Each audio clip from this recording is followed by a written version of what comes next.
I mean, neuroscience went through huge changes, but so did genetics. When I started teaching genetics back in the 80s, we thought there were 50,000 genes in the human genome.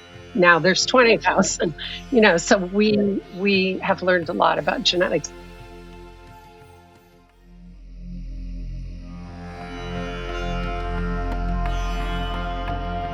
Welcome to the Metta Hour with Sharon Salzberg, where Buddhist wisdom meets everyday life.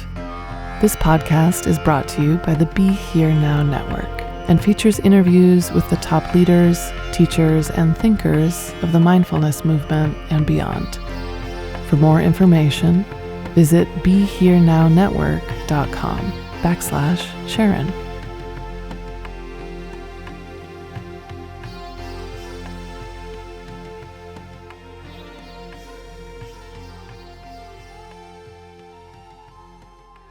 Hey folks, welcome to the Metta Hour. I'm Lily Cushman and I produce this podcast. And we're here today for our 200th episode of the Metta Hour. Very exciting. And today's interview features a conversation with Sharon and two incredible thought leaders from the mindfulness movement. And that is Diana Winston and Sue Smalley, Ph.D.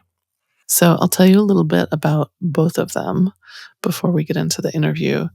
Diana is the Director of Mindfulness Education at UCLA's Mindful Awareness Research Center. And she's also the author of several books, The Little Book of Being and Wide Awake, A Buddhist Guide for Teens. She's been practicing meditation since 1989, including a year as a Buddhist nun in Burma.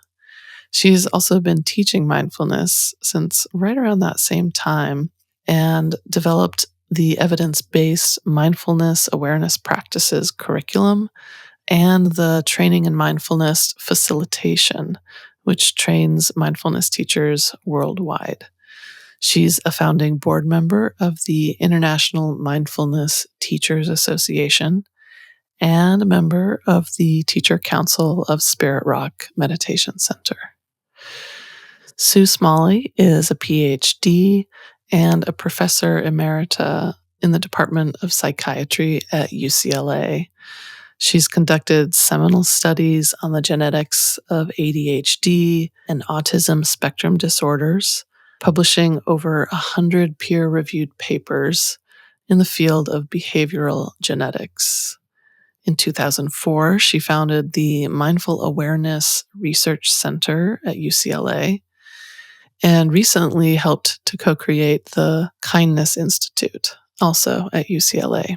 Together, Sue and Diana have co-authored a book which originally came out 10 years ago and was just re-released in 2022 with a new afterword.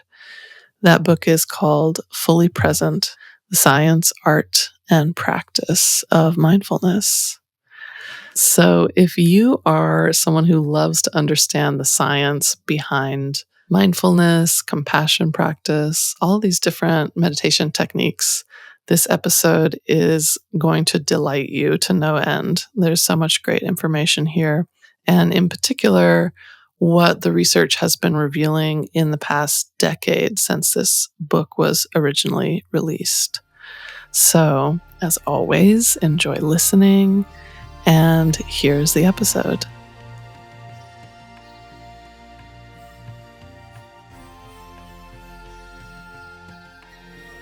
Hello to both Diana and Sue. Such a treat to speak with you today. Congratulations to you both on re-releasing your book, Fully Present, which originally came out 10 years ago. So much has changed in the last decade. Does it feel different to you each to be looking at these topics again now through the lens of 2023? Diana, let's start with you. And Sue, what are your thoughts on this after Diana? Well, I've definitely been watching the field, participating and being part of it and helping to see it grow over these years. And now to really explicitly look back at the last 10 years, it's pretty interesting. Like, what actually has evolved? What has changed? What's been different in the 10 years where there's really been an exponential growth in this last 10 years in the explosion of mindfulness programs and sectors that mindfulness has entered and new ways of teaching teachers. And lots has happened in the last 10 years. And I'll speak from the science side because, 10 years ago, we did a literature review of where the science was. And now it's been 10 years, fivefold the number of articles are available today. So it was a really monumentous task to try to summarize what's out there in the literature. And we brought in a great researcher to help us, a woman named Winnie Liang. Really looked at the literature to basically answer the question, did what we conclude in 2010, is that the same conclusion we would draw today? And the answer was resoundingly yes, that we think the science clearly supports mindfulness as a useful tool through a lens of science to promote health, well-being, both of the individual and others on the planet at large. Mm. Well, Diana, you've been on the podcast before, so I want to point listeners to episode 105. You almost hit 108, the magic number in Buddhism and Hinduism, but you didn't quite. Episode 105, if you want to hear that conversation. And Sue, since you're here for the first time, I'd love to hear a little bit about how you came to this work for the listeners out there who aren't familiar with you. Thanks, Sharon. I fell into mindfulness. I didn't go out seeking it. What happened is I was a very rigid, I would say, Western-oriented scientist who saw the world through the lens of reason, using science as the tool for all knowledge. And I happened to be in the Department of Psychiatry at UCLA, very focused on trying to identify genetic variants that contribute to health and human behavior, specifically childhood onset psychiatric disorders like autism and attention deficit hyperactivity disorder. So that was my focus. I thought I thought actually of genetics as the holy grail. If we could figure out our DNA sequences, we could then map how to live your life, and that will be the answer to happiness and well-being and longevity. Then I got an early stage melanoma in 2002. It was very early stage, so it didn't require much other than surgery. But it was enough of a scare and a brush with my own mortality that I really had this wake-up call that I wasn't really in control of everything that was happening around me, despite what I thought.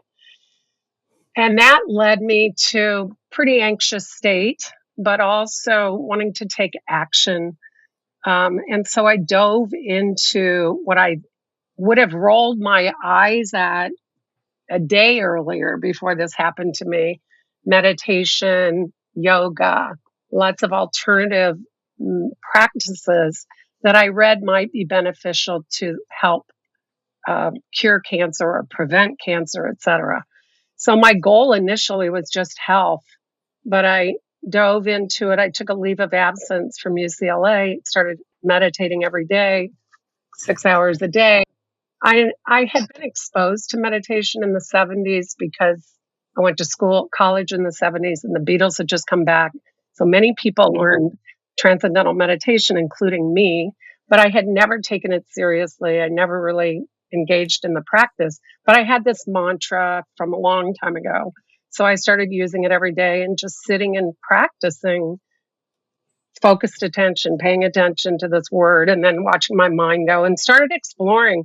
Really, like a scientist, I'd been really trained in understanding cause and effect. So I started applying it to my thoughts and feelings and trying to understand them.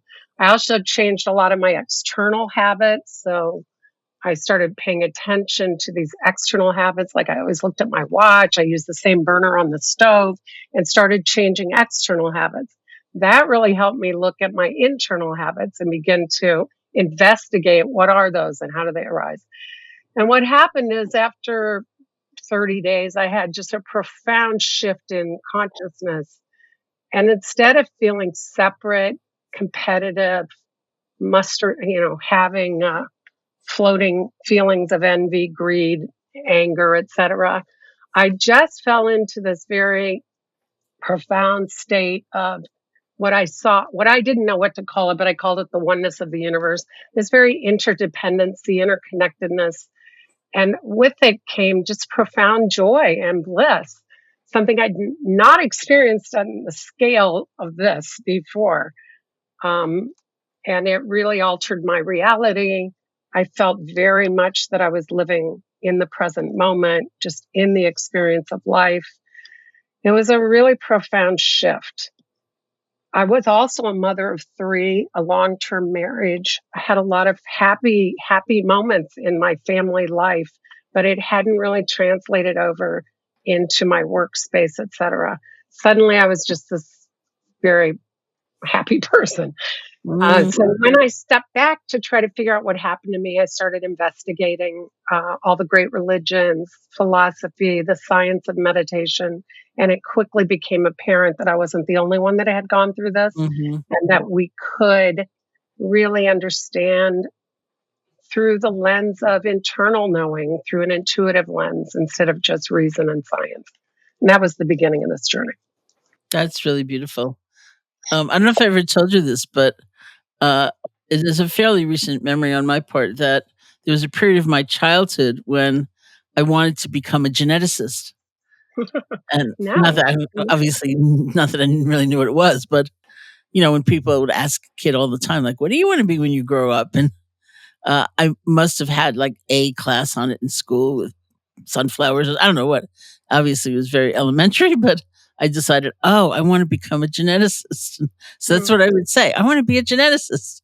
Or occasionally I would say playwright, which was a little deeper, but that has not happened either. But so when you started talking about being a geneticist, I got kind of excited, actually. I thought, oh, yeah, I remember that. Oh, it's been amazing, on the outside of science, to observe something of this conversation and to feel the enrichment, really on all sides, that comes from it. I've also noted that in terms of the benefits of meditation, my scientist friends are kind of more moderate. It's more the media that would say something like 2.5 minutes of mindfulness and you will have no more implicit bias or something, whereas the scientists were all like, it looks like, probably, maybe, one could almost say, like, Yeah. it's different. I love the cautionedness of science. I do Yeah. like that. I do like it because things change. Yeah. And I agree. It's really hyped in the media and people are very excited about it. And it's easy to make these blanket statements, but there's so much to do. Sue can speak more thoroughly to it, but the field is so young. There's so Well, the other much. side of it, is that speaking of implicit bias, as one example, it makes total sense to me that mindfulness practice, and I hear loving kindness practice even perhaps more quickly, will challenge one's implicit bias. It will reveal it. It will highlight it, allow one to let go of it more, see that there are assumptions that we're holding and so on. That makes total sense to me. And I'd heard that research was supporting that. And then I heard about a study which refuted that. It said that, doing this, in this case, was mindfulness practice, has no effect on implicit bias. And that makes no sense to me as a practitioner. And then I read a commentary on the study that had come to the conclusion that mindfulness practice or insight practice had no effect on implicit bias. And the length of time, the total length of time of the intervention, in other words, the mindfulness practice, was 5 minutes. and the person who was writing this commentary mentioned that, they brought that up. And And I thought, wow, the first 5 minutes of my practice, who can remember, Mhm. like, uh, Yeah. and then I think the principal investigator of the study, when challenged because of that, said, well, many studies just have 5 minutes of mindfulness practice as intervention. Yeah. I mean, the funny part about that is, Sharon, and because I'm asked that question all the time, like, how much time do you need? How much Hmm. practice do you have to have? And it really does depend on the outcome that you're interested in looking at, Hmm. because it could be blood pressure, and maybe that takes several weeks, to Hmm. have an impact. It might be mood, or it might be anxiety and stress. And let's take stress for a minute, or anxiety. In 30 seconds of a calming practice, people can already feel a slight shift sometimes. So sometimes things do happen fast. And how, on the other hand, we have habits that have been built up for years and years and years and years that might lead to implicit bias. So it just depends on the outcome. And I always tell this story because they've investigated how long it takes to perfect something or get good at something from music. And there's a Hmm. good study that looked at how long it takes to learn to play the harmonica really well, the violin, a piano, and they're really different durations. Like a harmonica, I think was 40 hours of practice to be pretty good, Hmm. but a violin was like 1200, I think. So I might have the piano one wrong, but it might be piano. But they were very different. And so depending on what the outcome is that we're looking at, whether Hmm. it's mood, anxiety, implicit bias, any one of those outcomes could have a different degree of practice required Hmm. Hmm. for you to get there. Plus, there's a lot of individual variability. And Yeah. what happens for me will be different from what happens for you, which is one of the really exciting things that the science field is now looking at. Like, what kind of practice works best for whom and when? And then how much do you need of that kind of practice to look at the outcome they're interested in looking at? And one of the things because in our book we talk about how mindfulness meditation can reduce high blood pressure, Hmm. but so can looking at a blood pressure cuff every day, putting it on, looking at it. So Hmm. you may have, and the same is true for, say, mindfulness based cognitive therapy to anxiety or cognitive therapy to anxiety. They look like they have similar effect sizes, they have a similar effect. But it may be that a mindfulness based practice impacts a lot of other areas that aren't even being studied in your life. Hmm. And maybe looking at the blood pressure cuff doesn't. It may not. But so sometimes we're limited by what we can say because we look at a specific outcome and ask a question with that outcome in mind. Hmm. Diana, I'm curious if you were really moved by the science before you began working on this book, and how did you come to be working on a book together? Um, can I just throw in one more interesting Yeah, study yeah. while we're in this conversation, then I'll Sure, of answer course. this. We did a study, like I think about a year or two ago at UCLA, where we wanted to see if people were taught mindfulness and compassion practices, how it would impact their body image, and then Hmm. how it would impact the implicit bias and their implicit and explicit, but bias of others and weight stigmatization. And it was a small study. They went through. It wasn't a 5 minute study, 5 minutes of meditation. It was like total 4 hours of learning mindfulness and compassion. And it turned out that it did over the 4 weeks. It did help with their body image. There was some like statistical improvement, but the did not affect their views and attitudes towards others. So it's just interesting. Just going back to kind of what you were saying, Sharon, like there's a lot more to look at here. Yeah, no, it's fascinating because it also implies the context might make a difference. The conversation in the room might make a difference because the feelings or the judgments you may have another may actually be exacerbated in the sense of how clearly you're seeing them. You know, Absolutely. and so what do you do with that information? Can that be held in the idea of that, oh, all this stuff's going to come up, I don't actually have to take all of it to heart. I can question some of it, I can let some of it go, all of that, or maybe not. Maybe that's not one's expectation. Yeah, and bias is so deep. It's so deep, Yeah. and and so a few weeks of meditation is not going to erase our bias. Oh, yeah. It doesn't work that way. I mean, major education needs to happen around it in addition. So I think originally we met, I was living up in the San Francisco Bay Area, and I think sometime I was visiting LA, and Sue was working with a postdoc who was interested in mindfulness and ADHD for adolescents and had gotten a grant to do some research on that. And at the time, and this was like almost 20 years ago, I guess, there wasn't much going on for teens and mindfulness. And so I had written a book about it, and I was doing a lot of work in the field at the time. And so we were introduced to each other. I ended up being the teacher on the study that they had planned. And then while we were together, we realized we had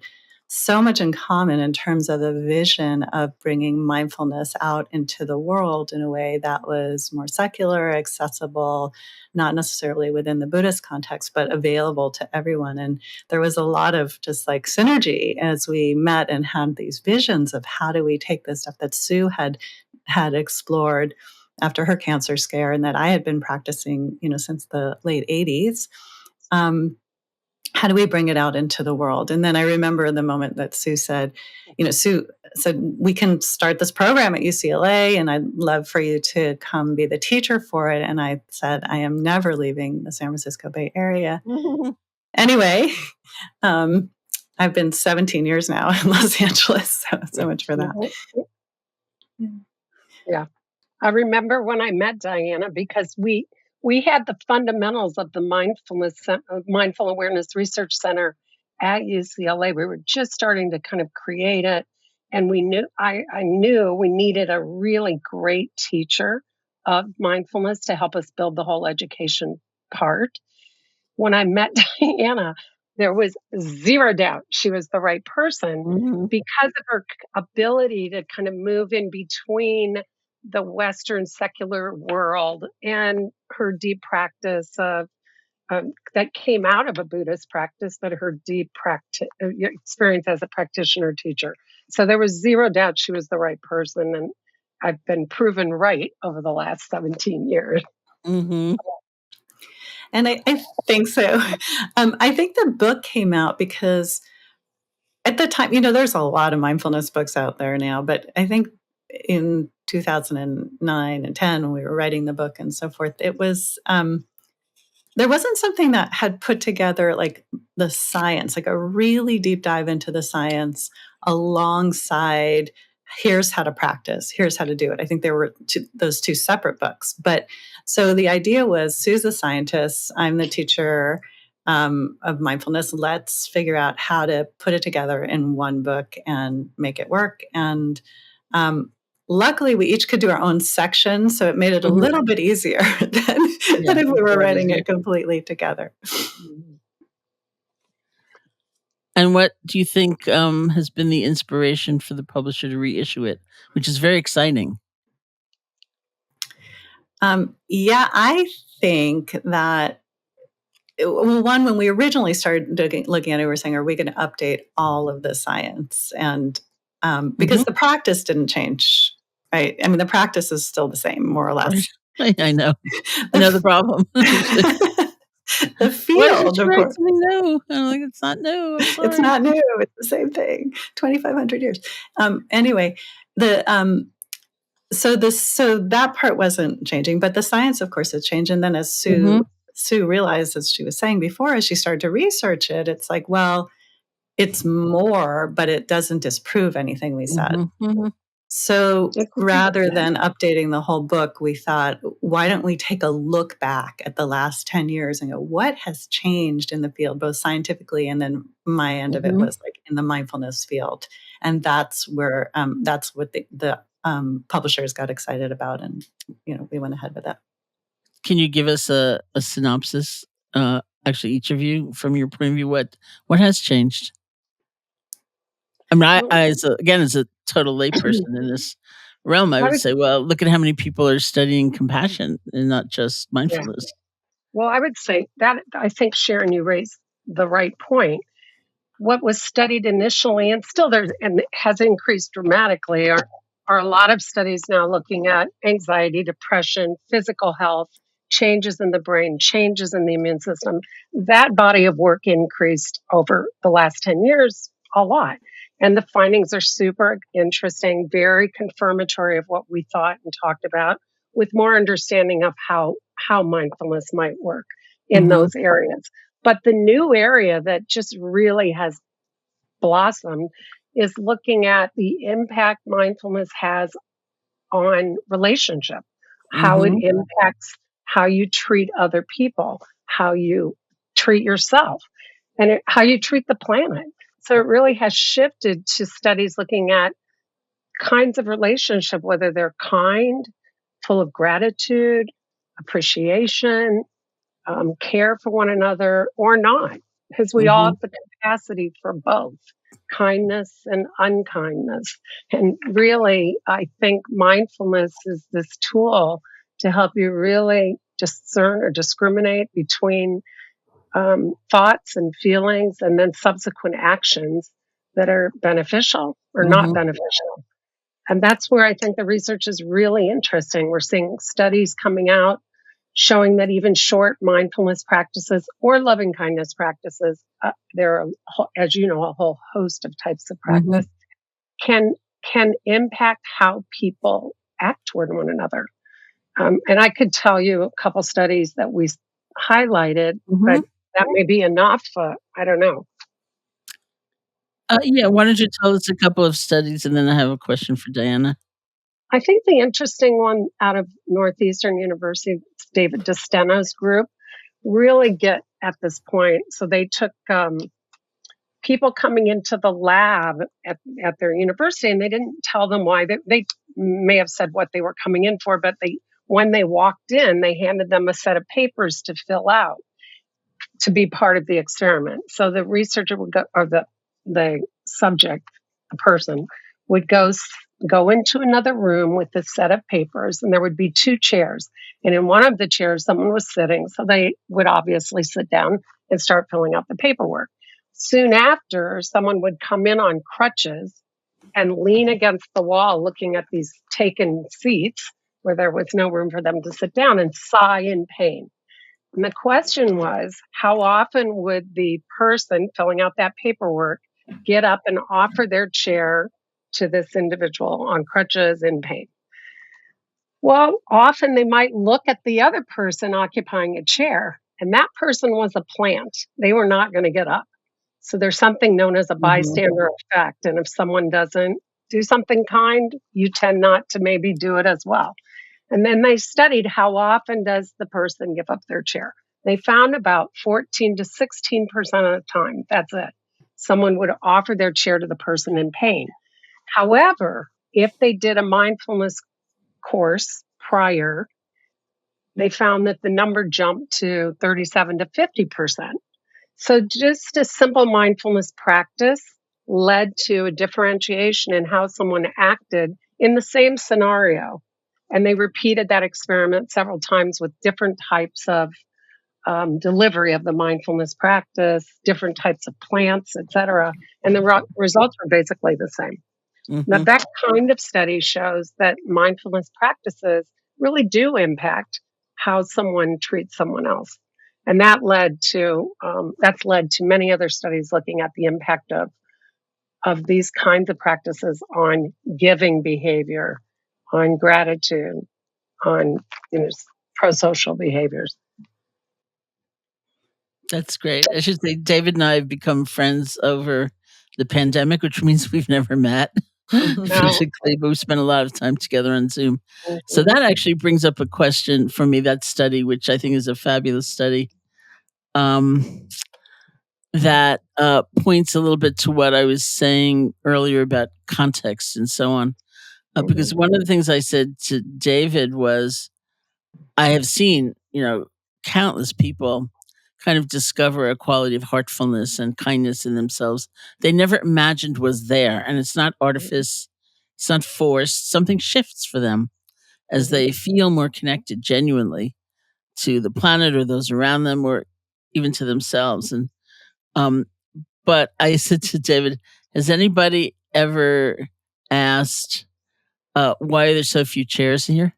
Like, where does the lab spend its resources? And and which is another kind of analysis, Yeah. And What do you say? he laughed also, but I think that is another kind of education, and perhaps rather than just becoming more good-hearted, which is a beautiful thing in of itself. It could be found in the Buddhist teaching in the sense of cause and effect and conditionality and look for causes and all of that, but it's not necessarily often emphasized. Love that.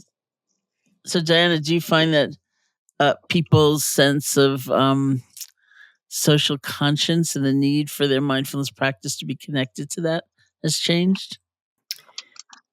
I think it varies. I would say that there's been more of an emphasis on the connection between mindfulness and social justice in the last decade than when we originally got started. So, very early on when, for instance, Jod Kabat-Zinn was starting to, and the people around him were starting to build up my MBSR. I think mindfulness got brought into the field as like stress reduction, help us with anxiety, depression, ADHD, stress, chronic pain. And I think with the pandemic and the massive sense of all the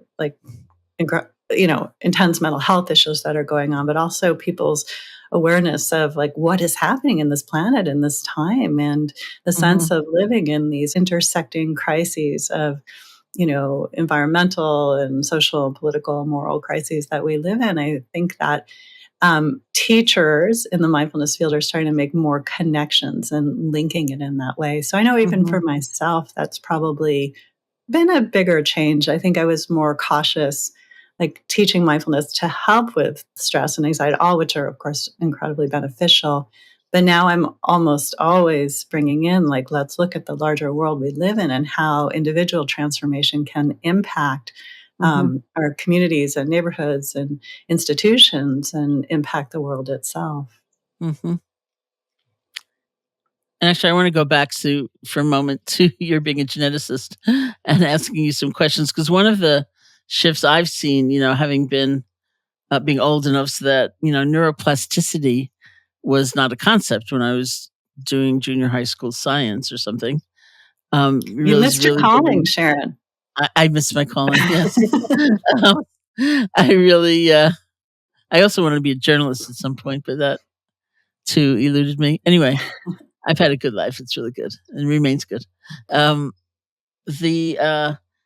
idea that your brain could change toward the good and in a positive way it was unthinkable. And then with the introduction of some of the research on mindfulness, that became kind of the form. And more lately, I hear about genetic expression, which I don't necessarily quite understand even, and mindfulness. And so I wanted to ask you about the science exploring genetic expression and even telomeres, which was kind of exciting. Yeah, I mean, I do. Of course, I was really excited when I started seeing these studies emerge because, I mean, neuroscience went through huge changes, but so did genetics. When I started teaching genetics back in the 80s, we thought there were 50,000 genes in the human genome. Now there's 20,000. Right. So we have learned a lot about genetics, including just the whole field of epigenetics, the turning on and turning off of genes. So we've long understood that cells don't behave all the same, yet cells in the body all contain the same DNA. So why is a liver cell and a heart cell a heart cell? It has to do with gene regulation, which is what we're talking about, gene expression, turning off and turning on genes. And so molecular biologists have been studying now mechanisms to turn off and turn on genes, from what cells are next to that cell to developmental factors, time, to just what molecules are attached to the DNA that turn it on and turn it off. But what I think is super exciting from the research that's been done with mindfulness is that we're starting to see what are the behavioral changes, cognitive changes, attentional changes, how do those impact gene expression? What have we learned? We've seen that we know that stress, chronic stress, can lead to gene expression changes that are not beneficial to the body. They're not useful for aging. They promote aging. They promote an unhealthy state where there's high inflammation and the immune system isn't working properly. So, what researchers have started to investigate is looking at the genes that are involved in some of those characteristics, like how the body responds to stress. And they've asked, does mindfulness have the counter effect? Does it allow you to turn on the genes that are turned off with stress? And that's exactly what they're finding in these early studies. They need to have a lot more. But the fact that through a directed attentional process that you can impact gene expression is pretty mind-boggling from old school genetics, because I don't think many people doubted that environment could somehow impact it, but not self-directed environments like the mind. So that was super new. The other element, this is look at, so what I just described is looking at genes turning on and turning off at the genetic level in tissue. Okay, so telomeres are these ends of the chromosomes in all the cells of the body. Chromosomes are just your DNA with the little protein wrapped tightly together in the cell, and they carry all your genetic information. The tips of the chromosomes have these caps on them, in much the way that a shoestring has plastic tips. This work about telomeres won the Nobel Prize. It was shared with 3 people, including Elizabeth Blackburn, who's done some of this research on what impacts telomeres.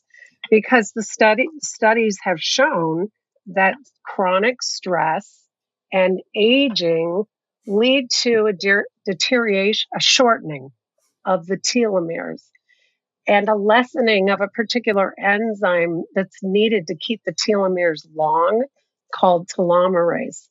So what that research showed is that stress and aging are lead to the shortening of telomeres. So telomeres and telomerase can be used as a proxy. You might have heard you can get your telomere length checked, and it can be used to give an approximate biological age. That might differ from your chronological age, but it's based on these telomere lengths. All right, so it's an indication of aging, and it could be an indication of longevity. What some researchers have done now is look at, does mindfulness meditation or meditation practices lead to a reduction in shortening of telomeres or an increase in the telomerase, suggesting longer telomeres? And that's kind of exciting. Yes, it does. The few studies that have started to look at it seem to correlate meditation practice with longer telomeres. So again, these are just proxies for what's happening in the body at the genetic level. Yeah. It's quite great. And Diana, much of your work focuses around spreading mindfulness and helping to build the field, including teacher training. And I think of that as linked to another change that's happened in the past 10 years, which is the cultural conversation around mental health and approaching wellness as a more holistic system. And I'm wondering if you can talk about updates in the field in the last 10 years and changes in the way mindfulness is being taught. Yeah, I agree. The conversation has changed around mental health. I think we're all saying, "Oh, people are struggling. It's time to address this." And mindfulness is being seen as a very profound tool in the work to help heal and to help find more mental well-being. So that is a change. It's like more in the mindfulness itself seems to be more in the conversation. I'm contacted a lot around especially like in the beginning of the pandemic, people were saying, what do we do? What tools do we have? Can mindfulness help? Please, can it help? And yes, of course, here are the tools. And as Sharon as we all know, we're still teaching the same thing, but there's more of a interest is what it feels like.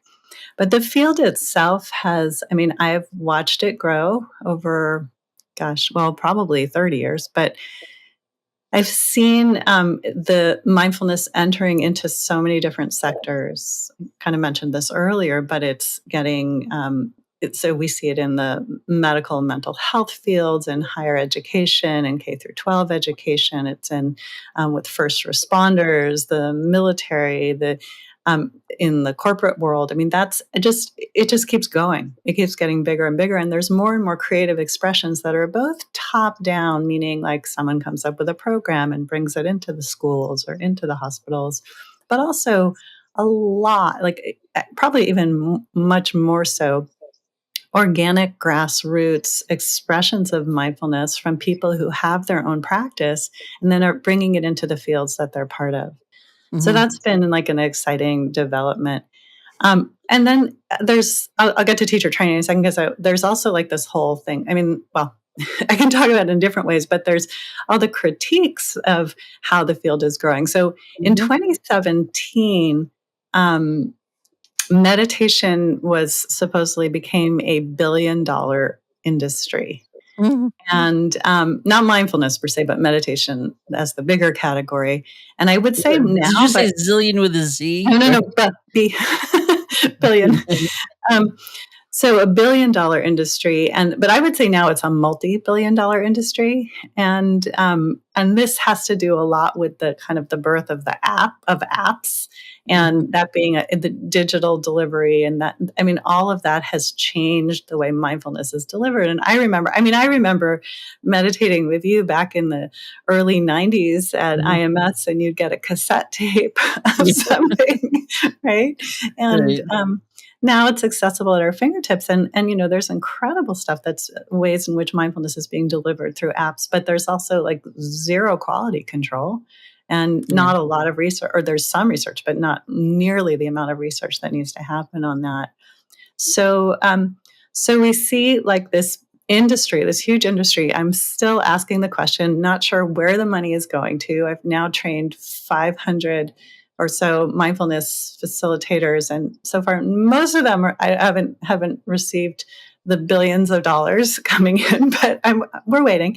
But there's also the teacher training has changed a lot in this last decade. So I think in a couple of different ways. One is there's much more awareness of trauma-sensitive practices. So teachers are learning how to work with people who experience trauma and what are adverse reactions to mindfulness. So it used to be like, oh, mindfulness is great, it'll cure everything. And now, of course, there's been a lot of science and looking at, what are potential problems. So more trauma sensitivity, which is a great thing. More emphasis on accessibility. So how do you teach to people from someone who has physical limitations? How do you teach walking meditations for people who can't walk? How do you even have the sensitivity as a teacher to be thinking about this? And a lot of it related to the trauma sensitive stuff is how we offer options, lots of options. If you can't notice your breath, notice the sounds. If you can't stand up, then do it sitting down, things like that. So that's a big change. And also, when I first started in the mindfulness field, there was no regulation, no standards, no accreditation. And there is some in the MBSR world. I shouldn't say there was none. They're doing some work. But in the many other programs outside of MBSR, we've worked to develop the International Mindfulness Teachers Association to accredit programs that meet certain standards and credential people who've gone through that, and to help down the road have an ethics board and a process for grievance and continuing education, and really just professionalizing and standardizing the field. And that's really in the last number of years. It's a lot. It's really a lot. Yeah. And I wonder, Diana, if you could just say something about the Mindful Awareness Research Center so that people have a clear view of what it's doing currently. Yeah, so this is our center at UCLA that Sue started, and we've now been around. Well, I've been there 17 years, but Sue, I think it started a few years before I got there. Um, it's both a research and education center, although our primary focus is on education. We have done about 25 research studies over the years. And so the center is, we teach both in UCLA and now it's global. So some of what we do is we have undergraduate courses. We do a lot. We're in the psychiatry department in the medical school. So we do a lot within UCLA health system, but also to whatever area of UCLA in the university as needed. And then our programs are free to UCLA students. But then we reach out to the Los Angeles community, and we have lots of classes, programs, events. We're going to do our first secular retreat this year. Actually, we've been doing shorter ones, but the first longer one we're doing. And then I've been doing teacher trainings for many, many years. As I mentioned, training mindfulness facilitators. So it's a pretty broad educational and research program that's now really integrated into UCLA. They made an app for us, speaking of apps, a few years ago called the UCLA Mindful app. And it's an educational app that we're so proud to have be, a part of our offerings. Great. And Sue, let's talk about kindness for a moment, because that is one of my favorite things to talk to you about. And one of your many achievements is your involvement in the creation of the Kindness Institute at UCLA. So I'm wondering if you could speak about that. Well, it's funny because it actually arose from the Mark Center at our first teacher training program. I was sitting with the curriculum, and it seemed really obvious all of a sudden that mindfulness had been secularized and introduced in lots of programs around the country and more growing. But there was no explicit discussion of any kind of ethic associated with it or any kind of way of living your life. And it seemed that obviously I had discovered, and I read and I saw kindness seemed to be the simplest ethic to orient us by as a human race, species.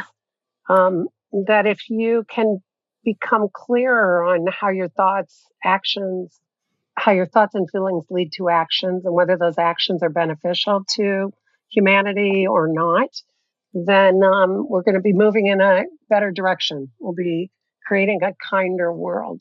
So that it was really that kind of idea that I know that in the Buddhist tradition, ethics are a big part of it. There's guidelines, you follow these behaviors.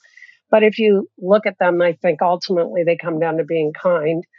I think I've heard you say kind and honest, but being honest to me is being kind as well. So anyway, that was sort of the origin of the Kindness Institute, the idea of building an institute that would embrace and have mindfulness as a component, but would be about understanding what do we know about the science of kindness? How do we help it flourish individually, as groups, as a humanity, based on science, but also how does it get integrated into social programs, into our society, whether that's a social program of prison reform or prisons, or it's justice that we've talked about, juvenile justice, or it's business, or it's medicine, education, all these sectors.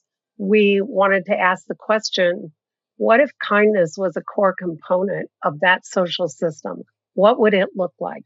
Can we create something? Can we shift us toward that? And I met a man named Matt Harris, who was an alumni of UCLA maybe 5 years ago, who was interested in doing something good for UCLA. And we started talking about a gift for developing a Kindness Institute. And he and Jennifer, his wife, gave a very generous gift to UCLA to build the Badari. It's called the Badari Kindness Institute, which is really to bring the science of kindness with social impact. How do we do what I've just described and do it well? And so it's at its beginnings because COVID hit right at the beginning, but it's growing, and we are figuring out every day how to bring these kind of orientations and what the science tells us to lean us toward a kinder world. It's really, really beautiful. And if there's an Institute of Kindness, can one get a degree in kindness at UCLA? Not yet, but I think they will Yeah, eventually. because See they there get being degrees in mindfulness at Oxford and Cambridge, and yeah, and yeah. that's our vision. That I know Columbia just started a climate school, so Mhm. that would be the dream down the line. We do a minor, perhaps first in kindness, postdoc or certificate in kindness. First up, Sharon, let me tell you, scientists don't call it kindness. They usually call it pro-social behavior. There's lots of other words All right. for it. That was a hard sell just to get it called kindness. But I think people know that. People understand it. So I'm Right. glad that we got that in the title. It's pro-social behavior and emotional regulation, right? Exactly. That's the Yeah. terminology. Yeah. That is really Yeah. funny. And speaking of amazing public programs, I just want to spend a minute, Diana, hearing about your meditations that were featured on the California governor's COVID-19 response website. Tell us about that. Yeah, we were contacted by another institute at UCLA who was working closely to build the mental health resources for the governor's website. And this was, a couple of years ago, obviously, at the start of the pandemic. And so we started talking with them, and they wanted our meditations on there. And I thought, wonderful, that's great. But then they said, would you mind translating them into other languages that are popular in California? Mm. And it turned out that they had like a list of 15 or 20. Mhm. And we looked around at all of our students who had gone through our teacher trainings over the years, and we had about 15 of them. So we translated 5 core meditations into, now we have 16 different languages, including American Wow. Sign Language. There's Armenian, Tagalog, Vietnamese, Mandarin, Russian, Spanish. I mean, you name it. There's a lot of, and we're still building that library up. So the cool part about the whole thing is that we then, so that's now available on the UCLA Mindful app. It's available on the governor's website, which is called Cal Hope. And the sort of funny side point to it all is that the money came from FEMA. So I always like to say that FEMA, Federal Emergency Management Authority, it funded mindfulness. So it's pretty cool. All right. May it be just the beginning. Hmm. No, I was actually very moved in different situations, seeing that as the kind of vast mental health implications of the suffering people were going through, included remedies that were opportunities to practice mindfulness, that people were coming forth and offering that. And it was just so moving that, oh, look at that, even here in the sense of crisis, people are assuming there might be some kind of benefit, and may there be, if people practice. Certainly benefited me, like 100%. Yeah. That's so great. So before we finish, I would love for either of you to lead us in some kind of meditation practice to bring our time to a close. I think Diana volunteered. Yeah, I'm happy to do it. So I was thinking, just because we're reissuing our book, and we didn't change anything because the meditation doesn't change that much. I'm going to do something like going really back to the basics. How about that? Okay, so wherever you are, getting comfortable, obviously not closing your eyes if you're driving while listening, finding a posture that you can sustain.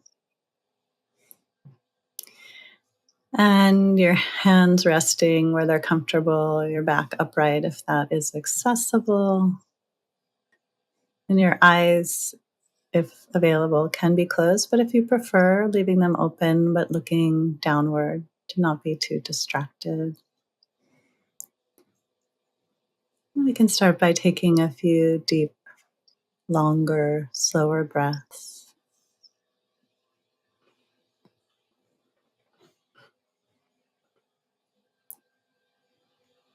Allowing yourself to arrive here in the moment. Notice your feet on the ground, if that's there, or the base of your body as it touches the ground. Having a sense of there's heaviness and warmth, tingling. You can feel the sensations, and you might also have a sense of the earth below you, supporting you, even if you're many stories up.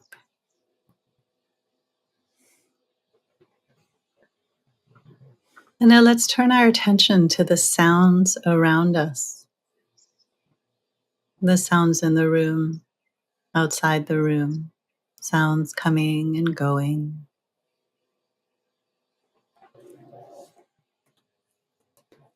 Listening to the sounds as if you're listening to your favorite music.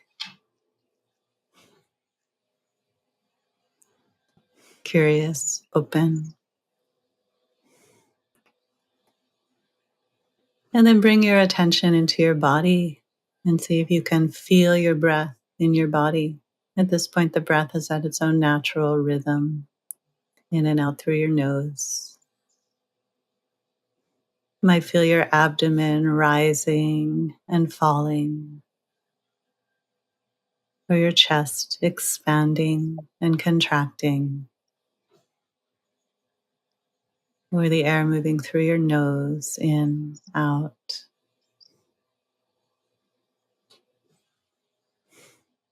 So let's pick something to focus on for just a few more minutes. You can pick your breath in your abdomen, chest, or nose. Or if you enjoyed listening to sounds, you can do that. They all work equally well, so if you can't decide, just choose something. We'll notice breath after breath, or sound after sound. One breath ends, the next breath begins.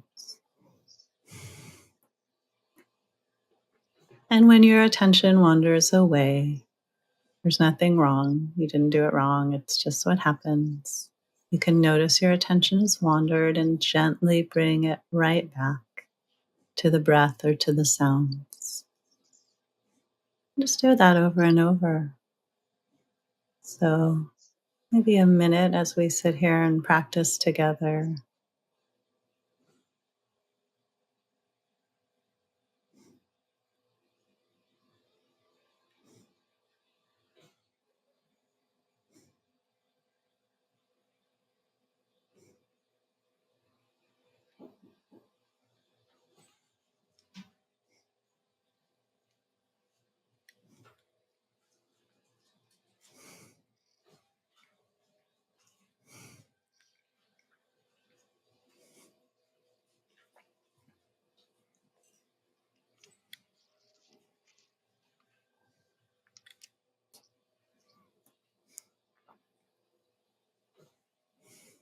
And as we close the meditation, noticing how you're feeling, notice how your body is.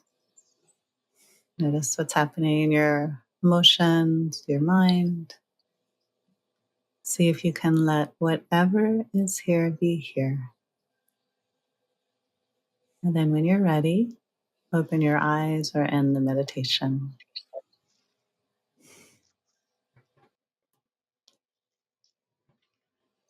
Well, thank you so much for that. It's been wonderful to catch up and hear about all the great work you're doing. Thank you so much for joining me today. And a big thanks to all of our listeners out there. Great to be with you, Sharon. Thanks a lot. Thank you. Thank you for coming.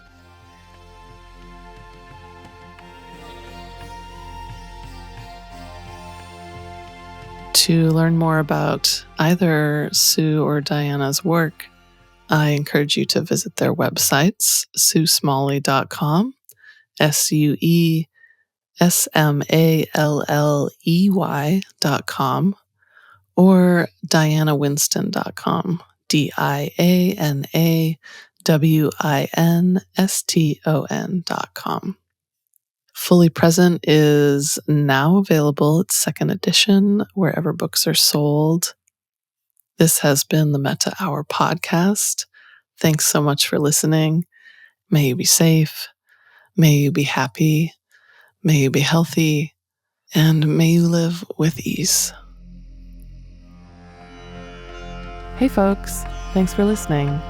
To learn more about Sharon and her ongoing teaching schedule, as well as online courses and a free guided meditation, check out her website at SharonSalzberg.com.